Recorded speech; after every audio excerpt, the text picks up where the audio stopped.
From the Alaska Airlines Studio. This is Brock and Salk. Streaming everywhere at 710sports.com.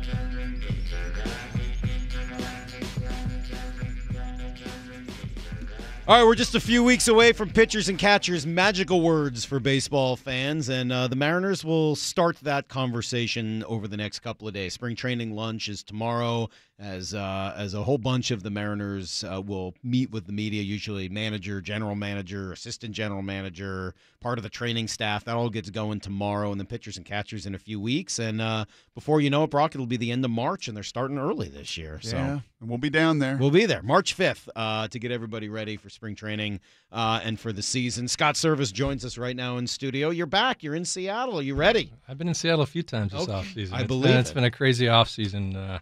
Doing a bunch of travel. I've actually been out to see a bunch of our players here in the last 10 to 12 days. So good trip into Florida. I got to spend some time with Dee Gordon, our new center fielder, seeing him work out a little bit, and talk to Gamble and Zanino. Continue down in the Dominican. Met up with our good friends down there. So it's been good, connecting with all of our players. Last year it was a big dinner at Nelson Cruz's house, right, where some people showed up. It was a whole thing. You traveled through the wilderness. What was it this year in the Dominican? This year was a little calmer. I stayed in the capital. Had the players come to me instead of me chasing them. But we had a really nice dinner. Gene Segura, Robbie Cano, Nelson Cruz, and the newest addition to our bullpen, Juan Nicasio, joined us as well. So it was at a very good restaurant. We had a nice time. Just kind of back and forth with the guys, see what they've been up to this offseason. Juan Nicasio is a monster. This guy is really put together. Should be an exciting addition to our bullpen. He had a really good year last year, and he'll fit in well. So the exit interviews are early October, and then you've got a few months here, and then you go kind of see them and evaluate them. Is there anything you learn in these visits that you can judge before you get to spring training of how much they've paid off, maybe some of the goals or the want to in those exit interviews? Yeah, I think the exit interviews, right at the end of the year, you get a feel for guys. And guys kind of know how their season went, and you go back and forth, reflect a little bit on how they need to approach things this next year. But I think the biggest thing is, see what kind of shape guys are in, how they're getting after it. Nowadays, guys are on top of their bodies. They know how important it is to come in and be ready to go right from the get-go. And our guys are all in a good spot, I think, health-wise. The only concerns, Guillermo Heredia had a little off-season surgery on his shoulder. He could be a little bit late starting in spring training, but hopefully he'll be fine by the time the regular season rolls around. And then Kuma. Kuma had the shoulder surgery, and he'll be late to get going. Hopefully we see him maybe end of May, first part of June. But that's about it. Everybody else should everything be else the ground is running. everything No else WBC to worry about. Thank God, no. Yeah, the WBC was not our friend last year, so that is gone. We won't have to worry about that this year. How's Robbie?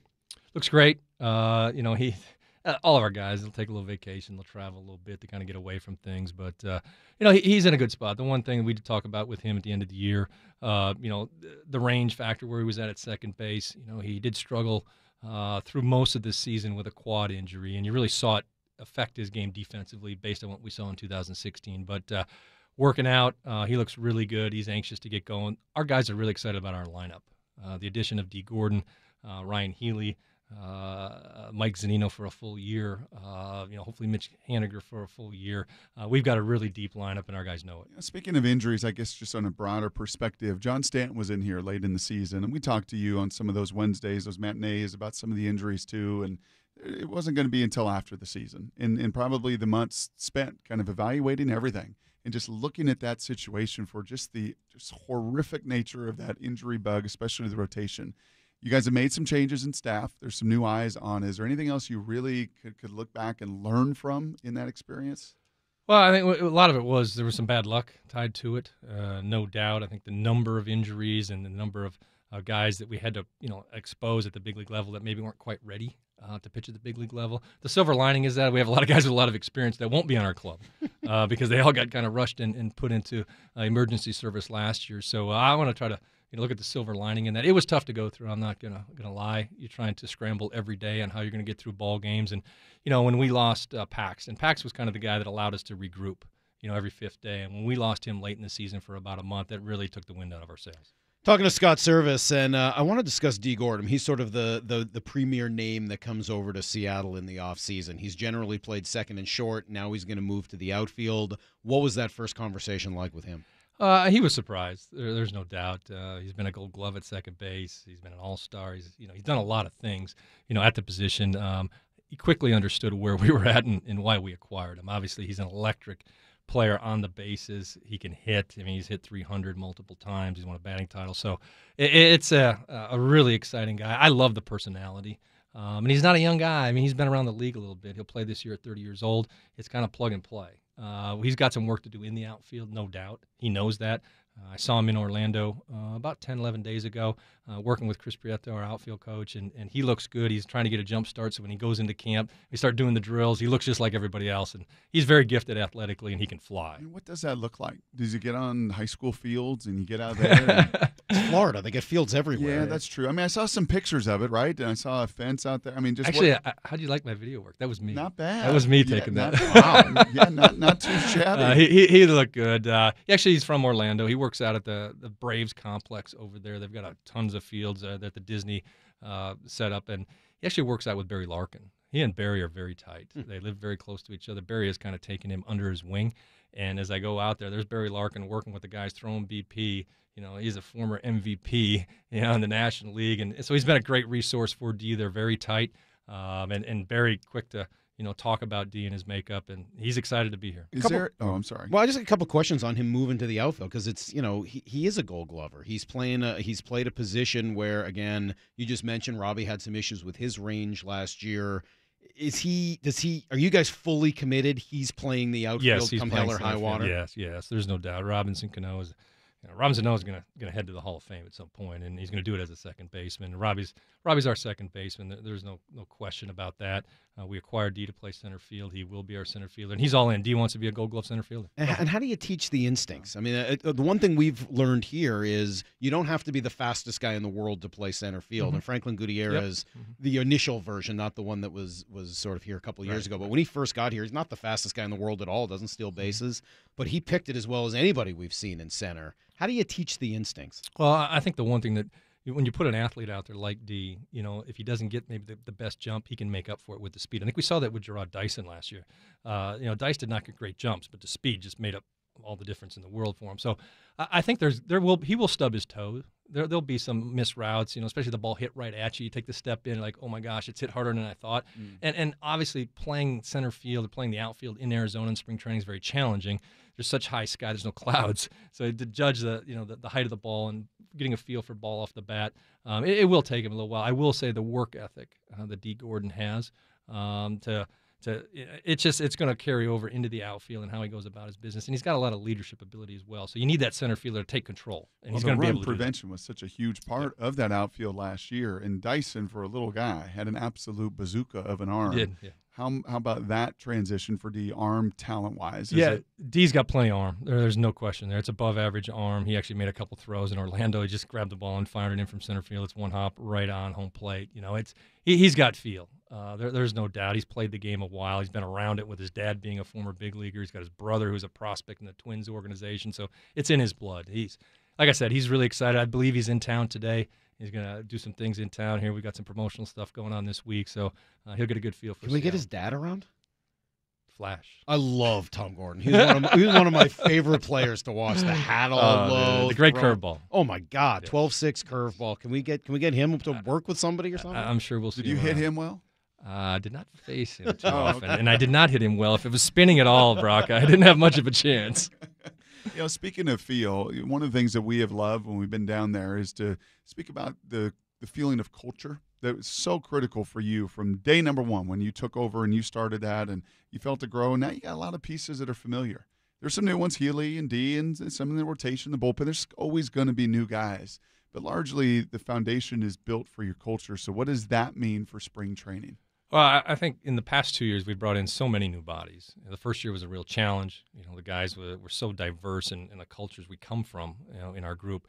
I think with the less moves we've made here going into this next season, it makes it a little bit easier. You start to know the personalities better. I have a good feel on Ben Gamel and Mitch Haniger and how Gene Segura is wired, and getting to know still Ryan Healy and some of the new guys we have, but not the turnover we've had in the past. So I think it'll make it easier. Hopefully it helps us get off to a better start. We have started slow out of the gate the last few years, and we recouped in 16. We had a decent April. Last year we started out kind of behind the eight ball. Obviously, We got a tough division. We know that. Some teams have continued to get better after the Astros even won the World Series. So it's not going to be easy. But as far as our culture goes and how we go about our business, we are prepared. We'll continue to work on that, making sure guys are ready to go. And we will address some things in spring training we got to get better at, and one being the base running. And schedule's going to be different for us when we're down there, right? I think you mentioned that as the season ended, hey, be ready to go. Spring training could look a little different schedule-wise. It will. We're going to do some. We're actually going to start the day a little bit later, give our players a chance to recoup and to sleep a little bit later. Once the games get started, the day games, you kind of get in the same routine. But we play 12 night games in spring training this year by design. It's something that I'm a big proponent of. Was that your design? Or It was an idea we talked about with the guys in the front office. Could we make this happen? In a perfect world, I would love to play all the weekday games in spring training at night and play the weekend games during the day. I think it gets you into better flow. It doesn't work that way, this entire spring, but we're heading in that direction. The players will get more out of it that way, I think. It'll be more like a regular season. Talking to Scott Servais, who's in the studio with us as we get ready for baseball season coming up quickly. The biggest chase this offseason was obviously what happened with Shohei Otani. Who? Yeah, exactly. What was that like for you from your perspective? How closely were you involved in monitoring? What happened? It's kind of a surreal experience, really. You're talking about the best, young player in Japan, maybe the world. We were right in the mix to have a chance to get him.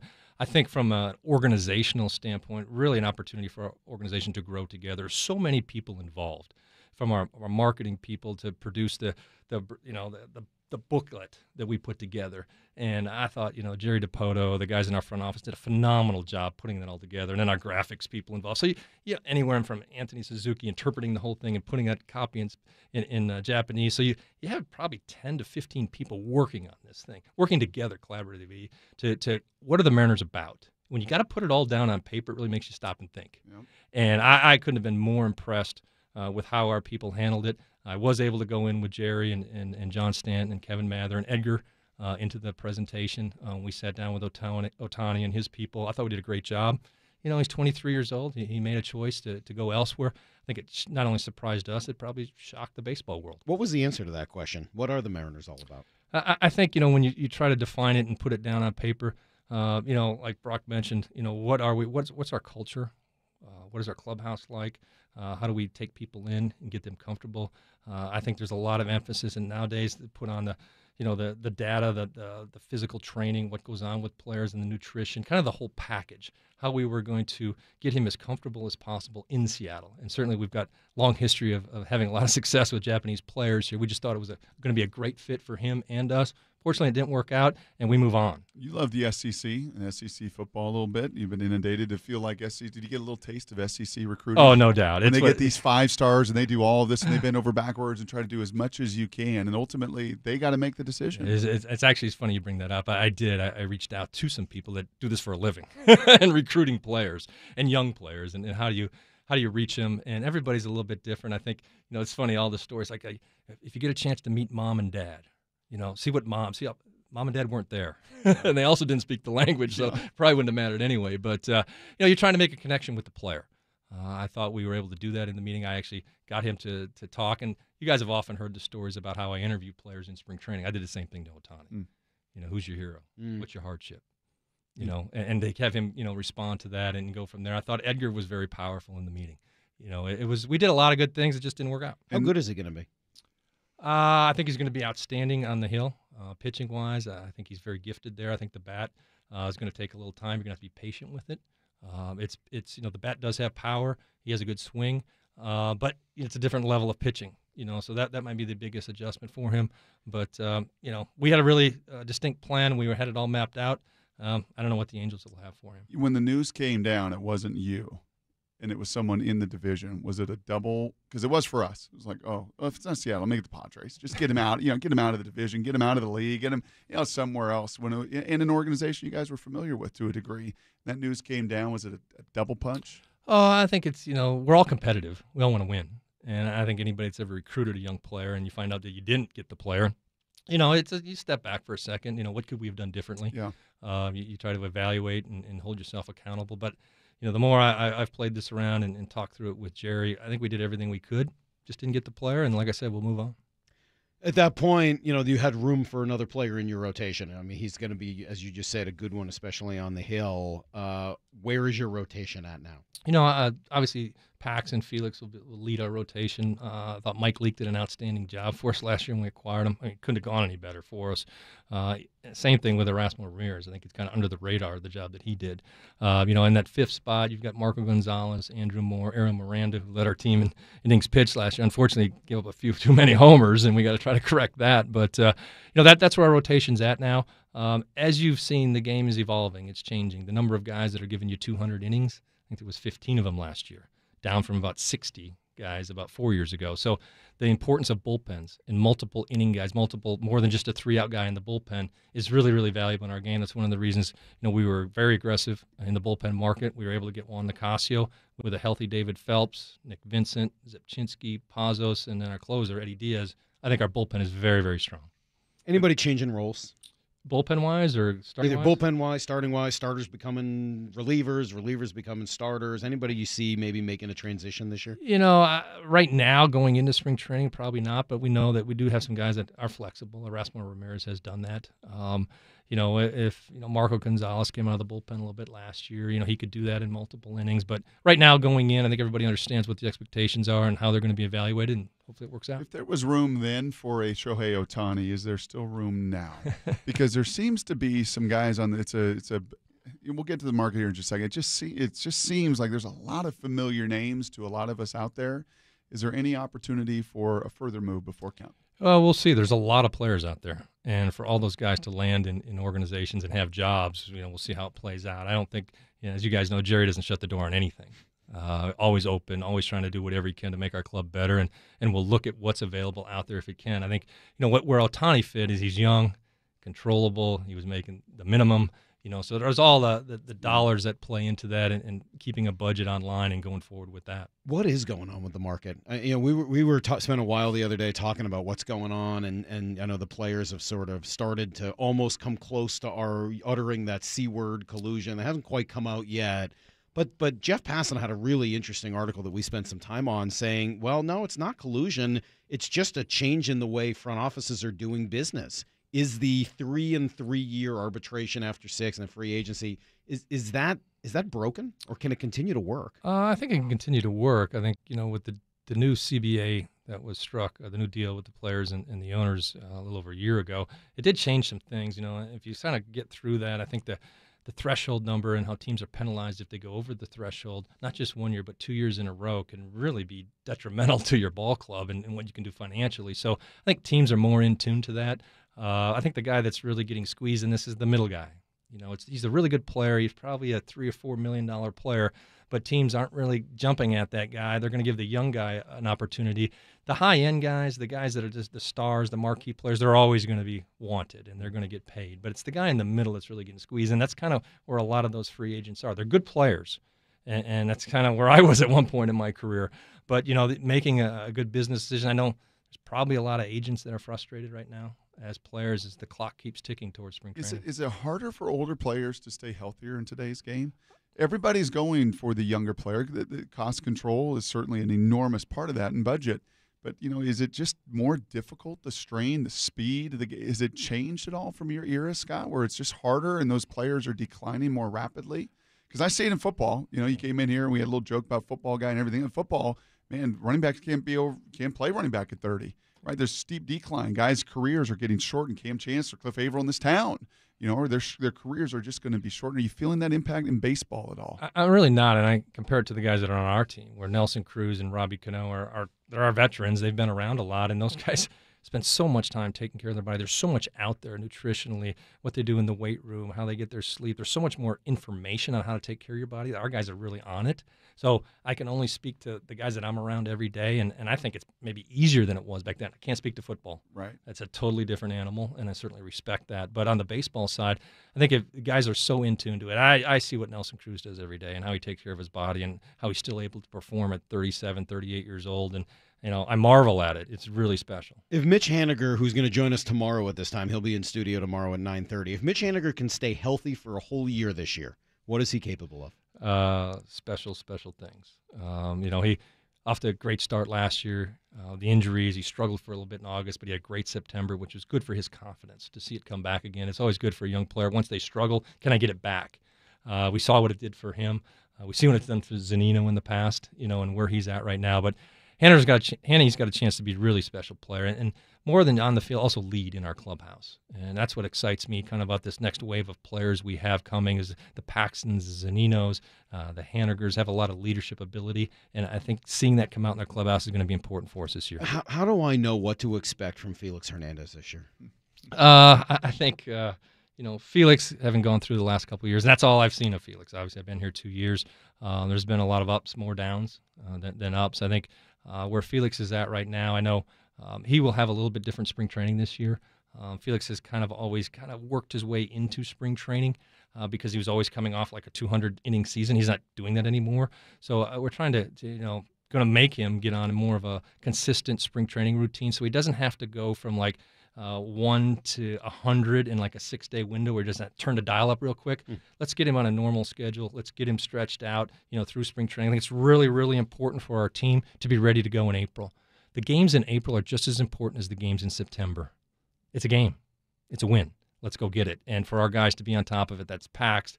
It's Leak, it's Felix, ready to go out of the gate. You can go out there, you can throw 100 pitches on your first start, and let's get after it. Has there been any change in his offseason at all? Coming off of his 2 tough years, as you said, and injury-riddled years, has he pursued the last 3 or 4 months any differently? We got his haircut.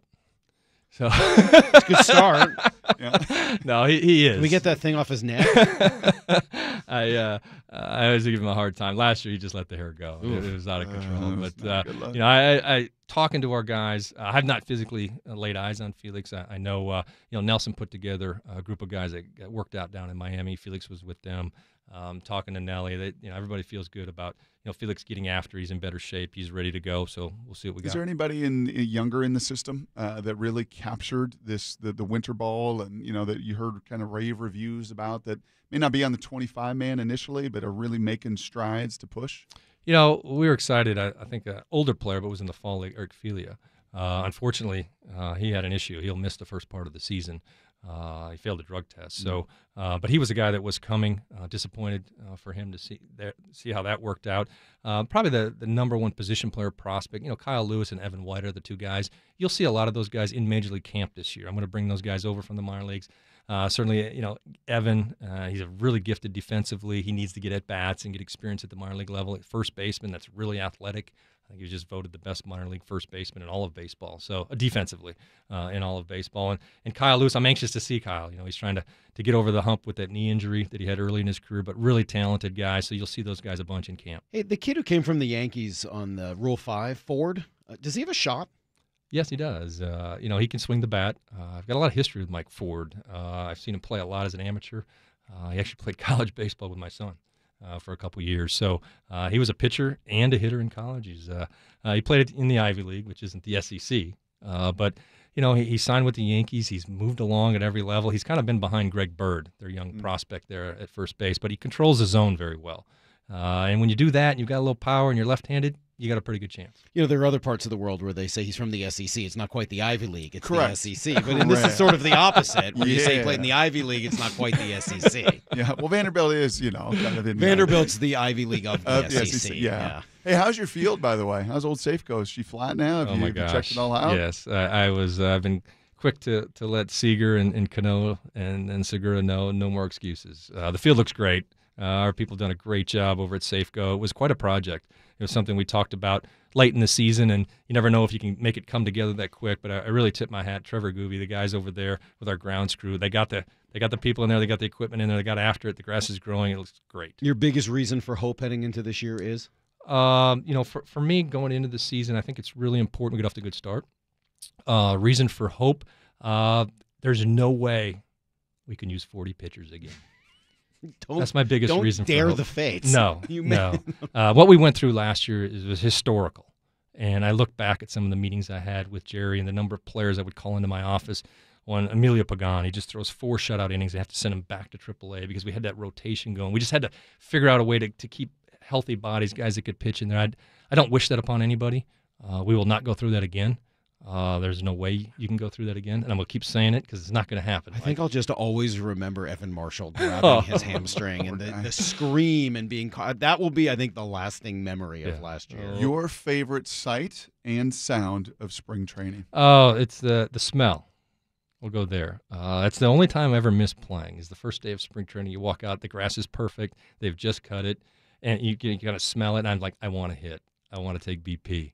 You want to be a player. And then after that, because I wouldn't want to do it the second day because I could be so stiff I couldn't get out of bed. But I think the smell of being around the game, the pine tar, the grass, that type of stuff. The greatest challenge, if he asks you the greatest hope, the greatest challenge for you in year 3 of this deal and Nelly and Robbie in this lineup and, the biggest challenge you're going to face in this season for you on the onset will be? I think, our guys, they believe in each other. There's no question about that. I think the point that, everybody looks at our club and they look at our division. Obviously, the Astros, they won the World Series. They continue to add to their mix. The Angels made some good moves. We're in a good spot. I think being the underdog is not a bad thing. And that's how I would look at our season. Last year at this time, maybe people were, thinking, big things from us. We acquired Drew Smiley, kind of how it was lined up. It didn't play out that way, but I like where we're at as a club. I like being the underdog a little bit. I think we need to get off to a good start to build momentum in our clubhouse, to build momentum in Safeco Field, and build momentum in this city. People are dying for a winner here. We're going to get it done. It's not going to be easy, okay? And there will be a 4 or 5 game losing streak in the mix. But from day one, I think we need to take a little bit different approach. It's not about just going out and competing.